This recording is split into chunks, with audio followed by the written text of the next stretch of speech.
Hi friends, welcome to study with Hanshik. Please subscribe this channel. Telangana TET మరియు DSC ప్రత్యేకం. Telangana TET మరియు DSC social material మ్యాప్లో available ఉంది. Link డిస్క్రిప్షన్లో ఉంది. డౌన్లోడ్ చేసుకొని ఫోన్పే ద్వారా కానీ గూగుల్ పే ద్వారా కానీ పొందవచ్చు. 9494525644. ఈ మెటీరియల్ని ప్రింట్ కూడా తీసుకోవచ్చు. 10th class social 14th lesson భారతదేశ జాతీయోద్యమం, దేశ విభజన, స్వాతంత్ర్యం 1939 నుండి 47. ప్రపంచ యుద్ధానికి భారతీయులు మద్దతు తెలపాలా? 1939 నుండి 42 వరకు.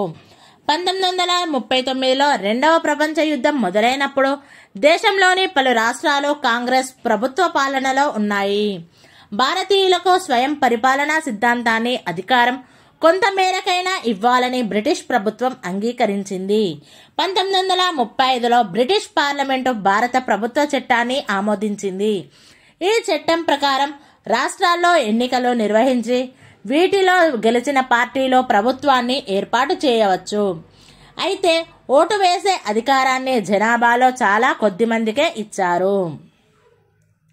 రాష్ట్ర శాసనసభలకు 12%, కేంద్ర సభకు 1% ప్రజలకే ఓటు హక్కు లభించింది. బ్రిటిష్ ఇండియాలోని 11 రాష్ట్రాల్లో 1937లో ఎన్నికలు నిర్వహించినప్పుడు కాంగ్రెస్ పార్టీ ఘన విజయం సాధించింది. 11 రాష్ట్రాలకు 8 రాష్ట్రాలలో కాంగ్రెస్ ప్రధానమంత్రులు ఎన్నికయ్యారు. వీరు బ్రిటిష్ గవర్నర్ పర్యవేక్షణలో పనిచేయసాగారు. అక్షరాజ్యాలు జర్మనీ, జపాన్, ఇటలీ, ఇతర దేశాల కూటమి.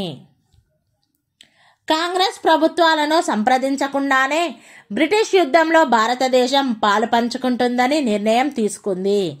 అనేక మంది కాంగ్రెస్ నాయకులు హిట్లర్ని, ముస్సోలినీని, ఫాసిజాన్ని వ్యతిరేకించారు. ఇతర స్వతంత్ర దేశాలను జయించడానికి ప్రయత్నిస్తున్న ఫాసిస్టు శక్తులను ఎదుర్కోవాలన్న కృతనిశ్చయంతో ఉన్నారు. అయితే భారతదేశానికి సంపూర్ణ స్వాతంత్రం ఇవ్వకుండా ఫాసిస్టులపై తమ పోరాటంలో భారతదేశం మద్దతు ఇవ్వాలని కోరుకోవటంలో అవలంబిస్తున్న ద్వంద్వ ప్రమాణాలను బ్రిటిష్ ప్రభుత్వం గుర్తిస్తుందని కాంగ్రెస్ ఆశించింది. బ్రిటిష్ వారు దీన్ని గుర్తించిన తాము నిర్మించిన సామ్రాజ్యాన్ని వదులుకోవడం వారు కష్టంగా భావించారు. బ్రిటన్లో యుద్ధ సమయంలో కన్సర్వేటివ్ పార్టీకి చెందిన విన్స్టన్ చర్చిల్ ప్రధానమంత్రిగా సంకీర్ణ ప్రభుత్వం ఉండేది. తన సామ్రాజ్యాన్ని నిలుపుకోవాలని కన్సర్వేటివ్లు ప్రయత్నించారు. భారతీయులు స్వాతంత్రం పొందడానికి లేబర్ పార్టీ ఎక్కువ సుముఖంగా ఉంది. బ్రిటిష్ సామ్రాజ్యం కింద భారతదేశానికి డొమినియన్ ప్రతిపత్తి ఇవ్వడానికి బ్రిటిష్ వారు సంసిద్ధంగా ఉన్నారు. కానీ కాంగ్రెస్ సంపూర్ణ స్వరాజ్యం కోరింది. కేంద్రంలో కూడా జాతీయ ప్రభుత్వాన్ని వెంటనే ఏర్పరచాలని కాంగ్రెస్ కోరింది. భారతదేశంలో అనేక ఇతర సమూహాల ప్రయోజనాలను కాపాడాలి కాబట్టి బ్రిటన్ దీనికి అభ్యంతరం పెట్టింది. కాంగ్రెస్ భారతీయులందరికీ ప్రాతినిధ్యం వహించడం లేదని, ఉదాహరణ ముస్లింలకు బ్రిటన్ భావం. అనేక మంది భారతీయుల ప్రయోజనాలను కాంగ్రెస్ పట్టించుకోవడం లేదని, వాటిని కాపాడాల్సిన బాధ్యత తమపై ఉందని బ్రిటన్ భావించింది. బ్రిటన్ మొండిపట్టుతో విసిగిపోయిన కాంగ్రెస్ రాష్ట్ర ప్రభుత్వాల నుండి వైదొలగాలని నిర్ణయించింది. 1937లో అధికారంలోకి వచ్చిన కాంగ్రెస్ ప్రభుత్వాలు 1939 అక్టోబర్లో రాజీనామా చేశాయి. యుద్ధంలో గెలవటంపై దృష్టి కేంద్రీకరించడానికి వీలుగా శాంతి భద్రతలను కాపాడటానికి బ్రిటిష్ ప్రభుత్వం ప్రత్యేక అధికారాలను పొందింది. ఈ అధికారాల వల్ల ప్రభుత్వాన్ని వ్యతిరేకించిన వారిని వెంటనే జైలుకు పంపి కోర్టుకి వెళ్లకుండా కావాల్సినంత కాలం బందీగా ఉంచవచ్చు. వాక్ స్వాతంత్రాన్ని కూడా పరిమితం చేశారు. యుద్ధం ముగిసిన తర్వాత పాలకులు స్వాతంత్రం ప్రకటించేలా ఒత్తిడి తీసుకురావడానికి 1940-1941 సంవత్సరాలలో కాంగ్రెస్ అనేక వ్యక్తిగత సత్యాగ్రహాలను నిర్వహించింది. పెద్ద ప్రజా ఉద్యమం ఏది ఆ కాలంలో చేపట్టలేదు. దేశ ప్రజలకు ప్రాతినిధ్యం ఆంగ్లేయులు ప్రజలపై కాంగ్రెస్ పట్టు బలహీనపడేలా కాంగ్రెస్ ని దండించడానికి గల మార్గాల కోసం చూశారు. బ్రిటిష్ వారు విభజించి పాలించు అనే సిద్ధాంతాన్ని పూర్తి స్థాయిలో అమలు చేశారు. ఈ దిశగా బ్రిటిష్ ప్రభుత్వం ముస్లిం లీగు ప్రణాళికలను మద్దతిచ్చి ప్రోత్సహించి కాంగ్రెస్ కి ఇచ్చే ప్రాముఖ్యతను తగ్గించసాగింది. ఈ కాలంలోనే ముస్లిం లీగు ఎంఏ జిన్నా వంటి నాయకులు ప్రజా రాజకీయాల్లో క్రియాశీల పాత్ర పోషించసాగారు. ముస్లిం లీగ్ 1906లో ఏర్పడింది. ఉత్తరప్రదేశ్లోని ముస్లిం భూస్వాముల ప్రయోజనాలకు ప్రాతినిధ్యం వహిస్తున్న ఈ పార్టీకి 1930ల వరకు పెద్దగా ప్రజా మద్దతు లేదు. అన్ని సభల్లోనూ ముస్లింలు మాత్రమే ఓటు చేసే ప్రత్యేక స్థానాలు చేయాలని బ్రిటన్ను ముస్లిం లీగ్ కోరసాగింది. చాలా ప్రాంతాల్లో హిందువులు అధిక సంఖ్యలో ఉన్నారు కాబట్టి హిందువులే ఎన్నికవుతారని, ప్రభుత్వంలో ముస్లింల ప్రయోజనాలు కాపాడడం కష్టమవుతుందని వాదించసాగారు. కొన్ని స్థానాలు ముస్లింలకు రిజర్వు చేసి ఆ ప్రాంతాలలోని ముస్లింలకు ఓటు హక్కు కల్పిస్తే శాసనసభలకు ముస్లింలు ఎన్నికయి వాళ్ల సమస్యలను ప్రస్తావించగలుగుతారు. ఈ వాదనను కాంగ్రెస్ కూడా అంగీకరించడంతో 1909 నుండి ముస్లింలకు ప్రత్యేక నియోజకవర్గాలను ఏర్పాటు చేశారు. 1937లో రాష్ట్ర ప్రభుత్వాలకు ఎన్నికలు జరిగినప్పుడు దేశంలోని 482 ముస్లిం నియోజకవర్గాలలో ముస్లిం లీగ్ 102 స్థానాలను గెలుచుకుంది. కాంగ్రెస్ తమది జాతీయ పార్టీ కాబట్టి హిందువులకు మాత్రమే ప్రాతినిధ్యం వహించడం లేదంటూ ముస్లిం నియోజకవర్గాల్లో కాంగ్రెస్ కూడా పోటీ చేసింది. మొత్తం 58 ముస్లిం నియోజకవర్గాల్లో పోటీ చేయగా 26 స్థానాల్లో కాంగ్రెస్ గెలిచింది. 1937 ఎన్నికల్లో మొత్తం ముస్లిం ఓట్లలో 4.4% మాత్రమే ముస్లిం లీగ్కు వచ్చాయి. యునైటెడ్ ప్రావిన్సెస్, బాంబే, మద్రాసులో ముస్లిం లీగ్కు కొంత ఆదరణ లభించింది. 10 సంవత్సరాల తర్వాత పాకిస్తాన్గా ఏర్పడ్డ 3 రాష్ట్రాల్లో అంటే Bengal, north west frontier province, NWFP, పంజాబ్లలో అది చాలా బలహీనంగా ఉంది. సింధులో కూడా అది ప్రభుత్వాన్ని ఏర్పాటు చేయలేకపోయింది. ఆ తర్వాత 10 సంవత్సరాల్లో పరిస్థితి పూర్తిగా మారింది. 1946లో తిరిగి రాష్ట్ర, కేంద్ర సభలకు ఎన్నికలు జరిగినప్పుడు ముస్లిం నియోజకవర్గాల్లో ముస్లిం లీగ్ విజయభేరి మోగించింది. 1937 నుండి 47 మధ్య ముస్లింల ఆలోచనలు మారాయి. ముస్లింల పట్ల కాంగ్రెస్ సున్నితత్వంతో స్పందించడం లేదని అనేక అంశాలను ముస్లిం లీగ్ ఎత్తి చూపింది. ఉదాహరణకు యునైటెడ్ ప్రావిన్స్ లో ఎక్కువ సీట్లను గెలుచుకున్న ముస్లిం లీగ్ తో కలిపి సంకీర్ణ ప్రభుత్వం ఏర్పాటు చేయటాన్ని కాంగ్రెస్ తిరస్కరించింది. తమ సభ్యులు ముస్లిం లీగ్ లో సభ్యత్వం తీసుకోవటాన్ని కాంగ్రెస్ నిషేధించింది. అంతకు ముందు వరకు కాంగ్రెస్ సభ్యులు హిందూ మహాసభలో కూడా సభ్యులుగా ఉండే అవకాశం ఉండేది. మౌలానా ఆజాద్ వంటి కాంగ్రెస్ లోని ముస్లిం నాయకులు దీనికి అభ్యంతరం తెలపడంతో 1938లో దీనిని కూడా నిషేధించారు. ఈ విధంగా కాంగ్రెస్ మౌలికంగా హిందువుల పార్టీ అని, ముస్లింలతో అధికారాన్ని పంచుకోవడానికి అది సుముఖంగా లేదనే అభిప్రాయాన్ని ముస్లిం లీగ్ సృష్టించగలిగింది.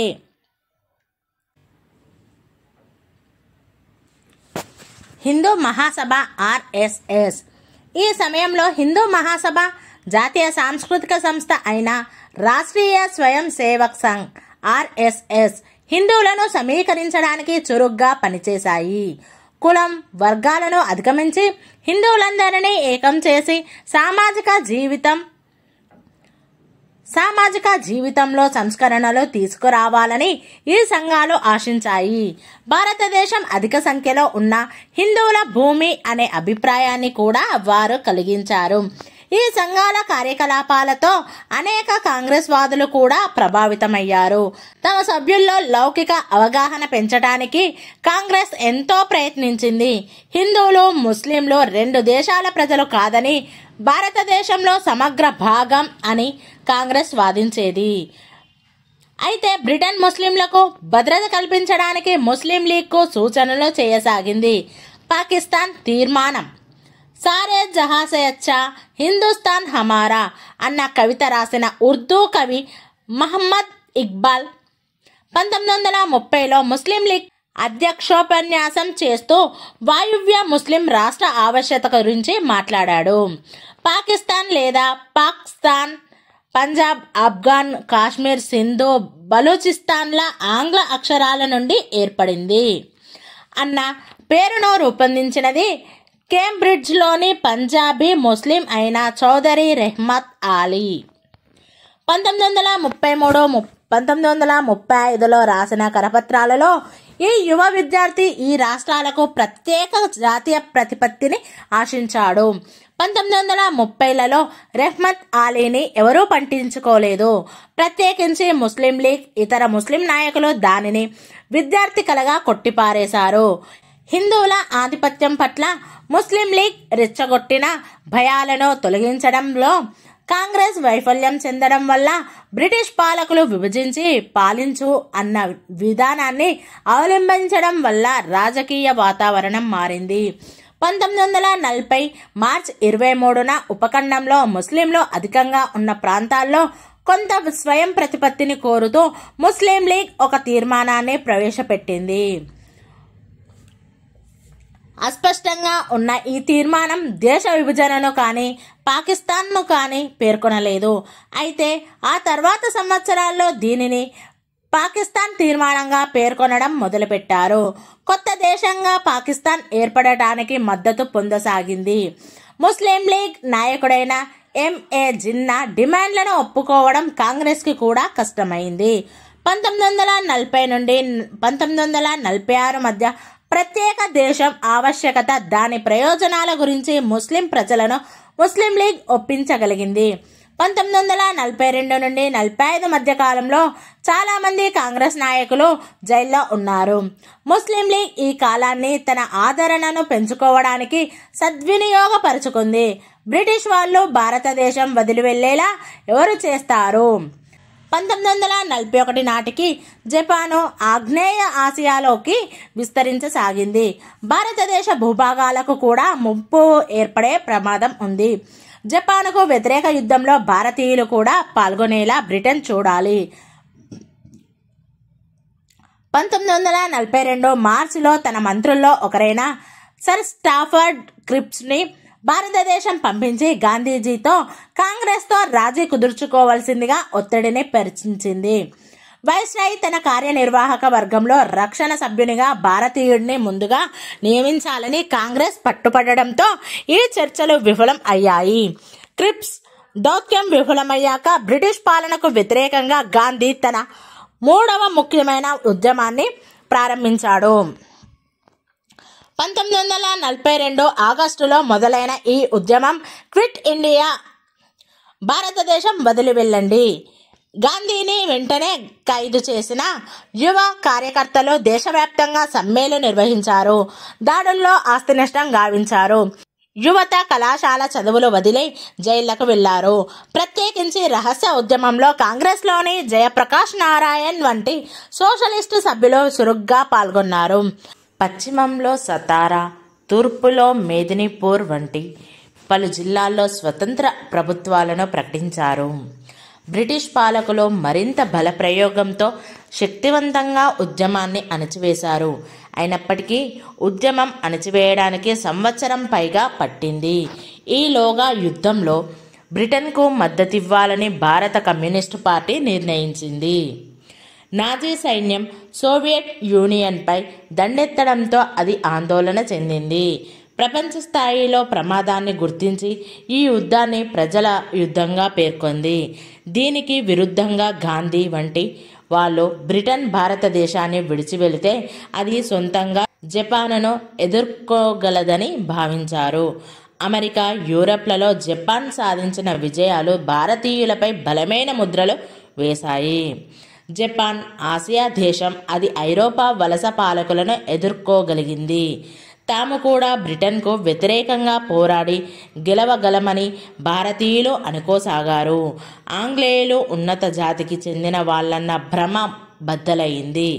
బ్రిటన్ ఎదుర్కొంటున్న కష్ట సమయాన్ని సుభాష్ చంద్రబోస్ మంచి అవకాశంగా భావించాడు. బ్రిటిష్ పాలకులను తరిమివేయడానికి జపాన్ వాళ్ళ సహాయం తీసుకోవాలని బోస్ భావించాడు. బోస్ రహస్యంగా జర్మనీకి అక్కడి నుండి జపాన్కి వెళ్ళి 1942లో భారతీయ సైనికులతో ఒక సైన్యాన్ని తయారు చేశాడు.